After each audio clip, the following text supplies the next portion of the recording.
Olá, queridos irmãos, estamos aqui mais uma vez nos reunindo para fazer o culto do Evangelho no lar. E esse é o último que vai fechar o ano de 2022. Nós vamos falar sobre o Evangelho segundo o Espiritismo, capítulo 1, itens 3 e 4, não vim destruir a lei.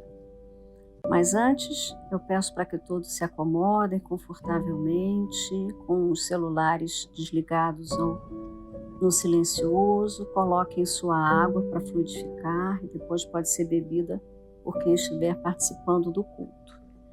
Lembrando sempre que o culto é uma oportunidade das entidades espirituais virem nos visitar, Jesus vir saber de nós, interceder por nós, quando nós estamos reunidos em seu nome.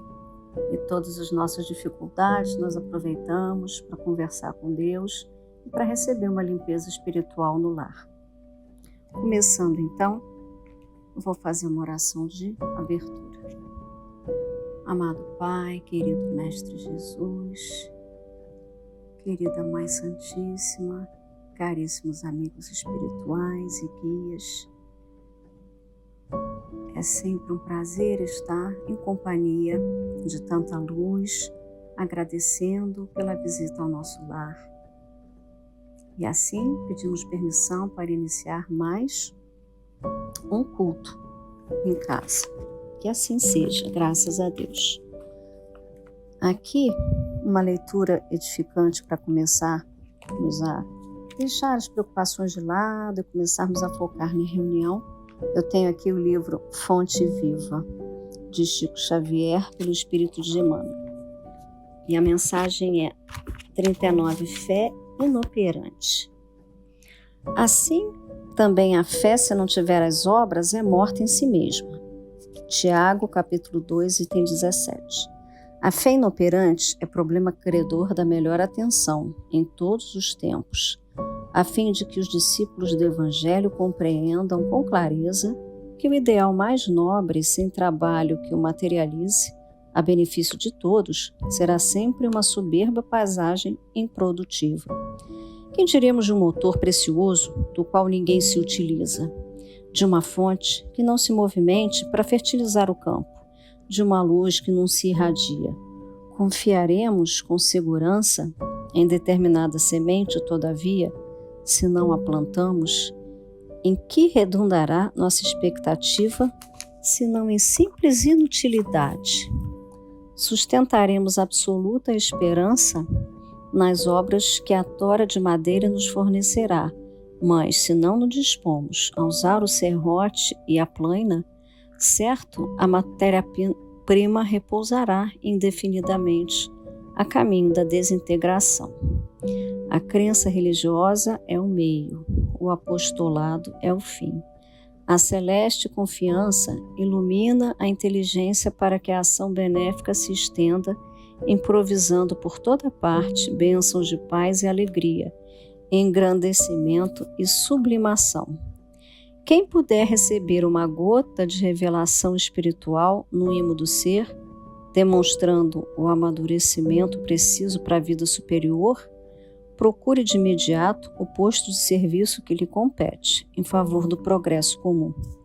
A fé na essência é aquele embrião de mostarda do ensinamento de Jesus, que em pleno crescimento, através da elevação pelo trabalho incessante, se converte no reino divino, onde a alma do crente passa a viver.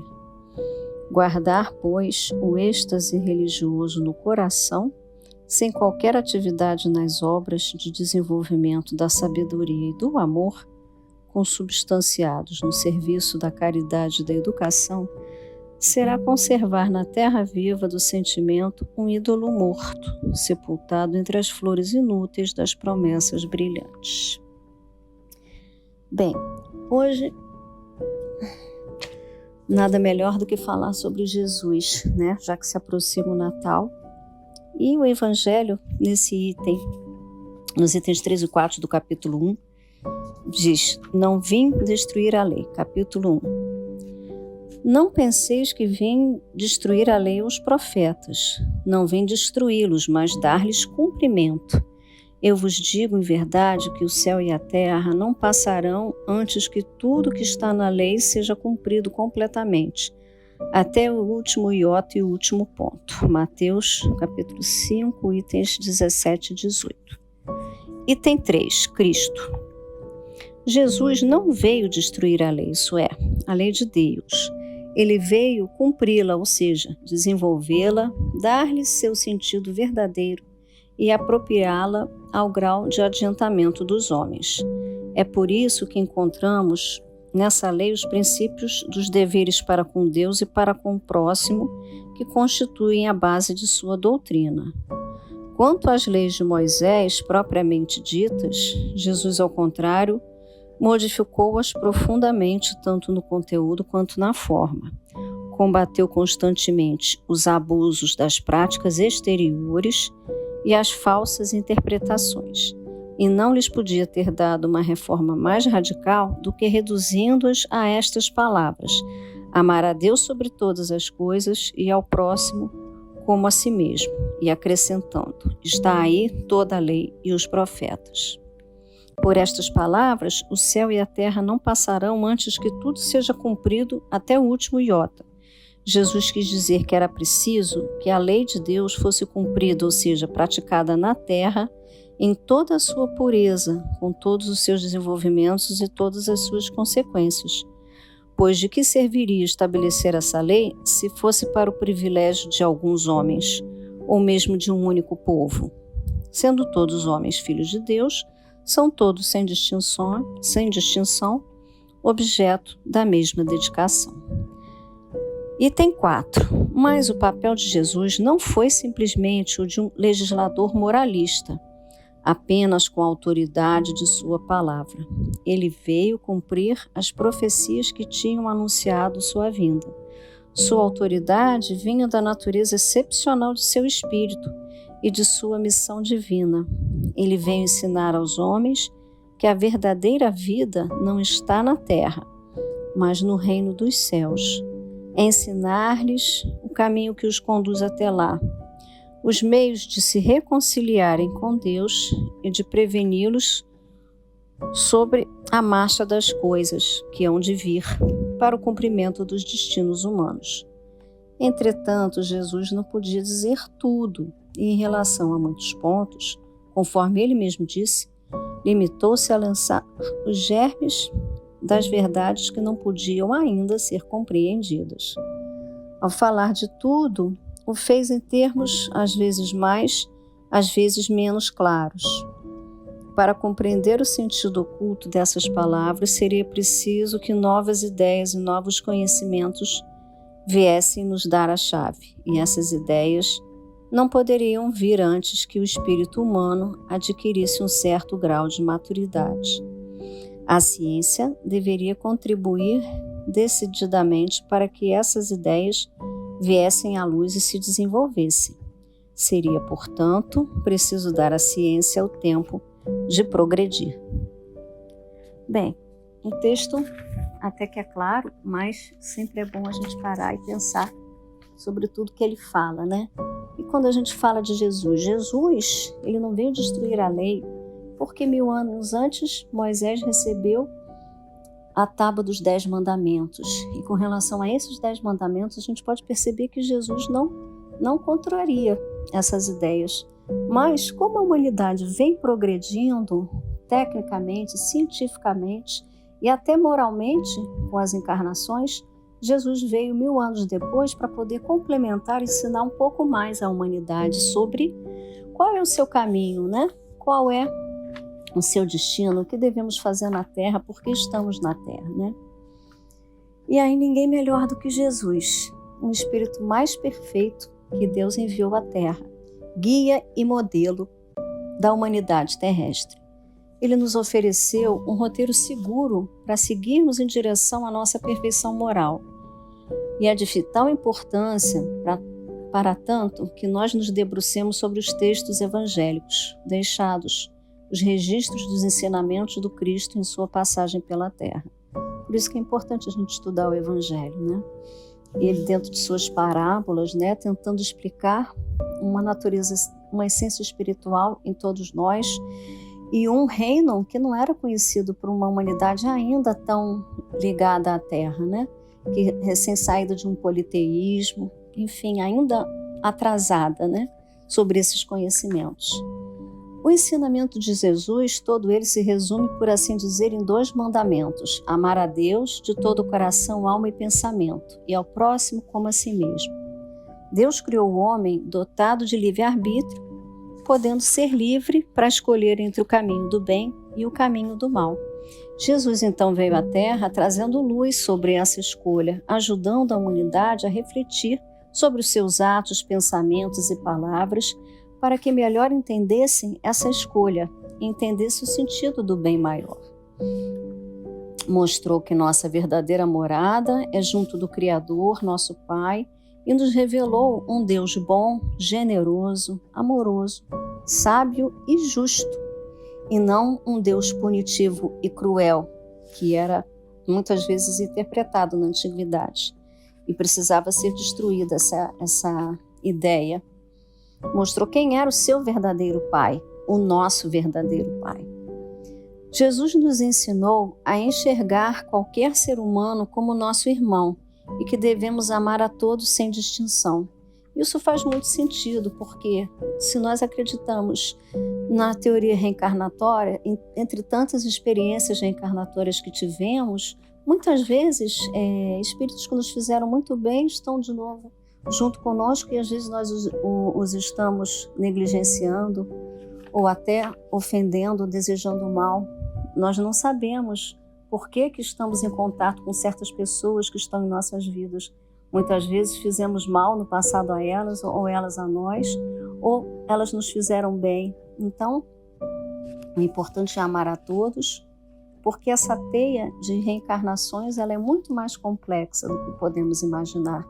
E na realidade, todos somos irmãos em Deus. Ele é o nosso Pai. Jesus também nos mostrou que a prática da caridade é o caminho da salvação e que o orgulho e o egoísmo são manchas que atrasam o nosso caminho evolutivo. Ele é o governador do planeta Terra, um profundo conhecedor das leis do universo. Nos mostrou a importância do sacrifício, que antigamente se fazia sacrifícios ao tempo que Jesus esteve na Terra, sacrificando um cordeiro para Deus. E Jesus mostrou que esse sacrifício não tem que ser relegado para um animal. O sacrifício tem que partir de nós mesmos, através de dominarmos as nossas más inclinações para podermos evoluir. O que mais? A doutrina espírita, então, falando sobre Cristo, ela vê Cristo como um ser, um espírito extremamente evoluído, mas que ao mesmo tempo é igual a nós, porque ele é um espírito. Ele teve uma infância comum, ele aprendeu ofícios com seu pai, José, de carpinteiro. Depois, mais jovem, ele tinha uma inteligência brilhante e já encantava os sacerdotes, discutindo sobre Deus. Jesus sempre foi especial, mas nem por isso ele se colocava como endeusado ou melhor do que ninguém. A simplicidade e a mansuetude eram suas características. E a doutrina veio mostrar, a doutrina espírita, ela na realidade é o cristianismo redivivo. Ela busca Jesus em sua pureza e essência, em seus ensinamentos, sem dogmas, sem rituais que o homem inseriu ao longo do tempo. Quando fala que Jesus veio a destruir as leis de Moisés, de excessos de práticas exteriores, porque não está no exterior, na verdade, o amor está dentro de nós e nós devemos olhar para o nosso interior com vistas a melhorarmos, né? Então, a doutrina mostra esse Jesus puro, sem os dogmas, sem endeusá-lo, sem rituais e simplesmente alguém que veio ajudar a humanidade a entender melhor o seu destino e a sua evolução.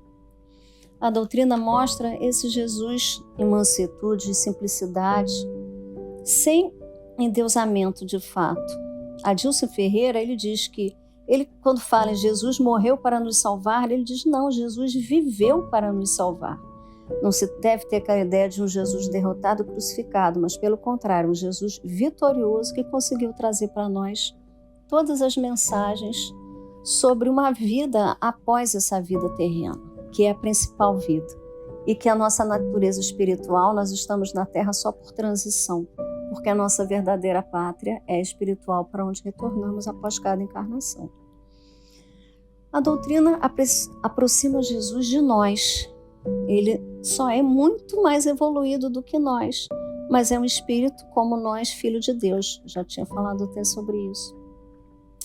Então, temos aqui também, para complementar o estudo, o livro Renovando Atitudes, de Francisco Espírito Santo Neto, pelo estudo de Ahmed. Ele fala, ele é o preceptor das almas. Jesus é preceptor no sentido de que ele passava preceitos, instruções, um educador, um mentor da humanidade. E aqui ele fala, ele andou pelos caminhos terrenos, desprovidos de qualquer apego, consideração ou aplausos. Não tinha nem sequer onde reclinar a cabeça, despojado de qualquer bem material. Nunca tomava decisões precipitadas em face de atitudes positivas ou negativas que aconteciam em seu redor, mas sempre reflexionava com sua estrutura divina, pois tinha plena consciência de sua missão terrena em favor da educação de uma humanidade ignorante e sofredora. Ele afirmava que todos deveriam ser vistos como irmãos ou amigos, porque sabia que, em potencial, poderiam vir a ser pais, filhos, cônjuges ou irmãos, visto que é da lei universal a reencarnação e a caminhada a um só rebanho e a um só pastor. Criatura magnífica, retinha na mente poderes que lhe permitiam manipular desde a intimidade da matéria até as essências mais sutis da alma humana. Jesus nos enxergava, ele tinha conhecimentos profundos de medicina, de psicologia. A nossa alma era um livro aberto para Jesus. Ele via até as intenções mais secretas, os nossos medos.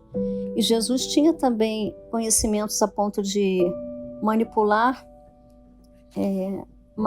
a vida física, as moléculas, e obter essas curas, o que não era nada de milagroso, como dizem na doutrina espírita, mas era simplesmente um conhecimento que ele detinha, que à época ninguém sabia como funcionar. A ciência, aos poucos, começou a operar muitas coisas que hoje em dia nós conhecemos, que naquele tempo ninguém conhecia.